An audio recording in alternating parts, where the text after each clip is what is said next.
To truly enter into the first chapters of the Acts of the Apostles, we must step into the world of the early church, a world deeply shaped by faith, culture, geography, and political tension. Socially, the early followers of Jesus lived within a tightly knit Jewish society. Their daily lives revolved around prayer, family, and the rhythms of synagogue worship.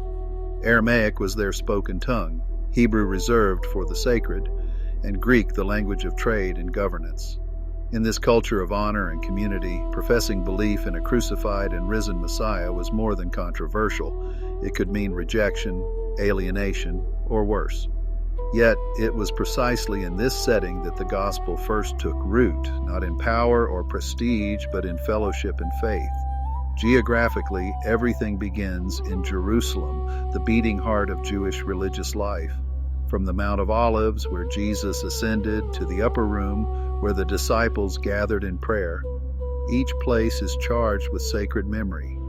The temple itself becomes the site of apostolic proclamation and miraculous healing. Solomon's portico, a colonnade within the temple complex, echoes with the voices of Peter and John as they announce the good news. And as Jesus commands, the mission will extend beyond Jerusalem to Judea, Samaria, and to the very ends of the earth. Historically, these chapters unfold just after Jesus' resurrection and ascension, around 30 to 35 AD. The church is in its infancy, not yet distinguished from the broader Jewish world. It is a time of waiting and promise. At Pentecost, the promise is fulfilled. The Holy Spirit descends in wind and fire, thousands are baptized, and the church begins to take visible shape. The apostles preach boldly, form a community rooted in the breaking of bread, and begin living the gospel in public witness and personal sacrifice. Politically, the backdrop is complex. Roman rule dominates Judea, but religious matters are managed by the Sanhedrin, the Jewish council made up of Sadducees and Pharisees. While Rome allows a degree of religious freedom, any movement that seems to threaten public order is quickly suppressed. The apostles' preaching of Jesus as Lord is seen not only as blasphemy, but as a potential challenge to both religious and imperial authority. Despite threats, imprisonment, and interrogation, the apostles respond with unwavering conviction. We must obey God rather than any human authority. And finally, the religious context is deeply Jewish and richly scriptural.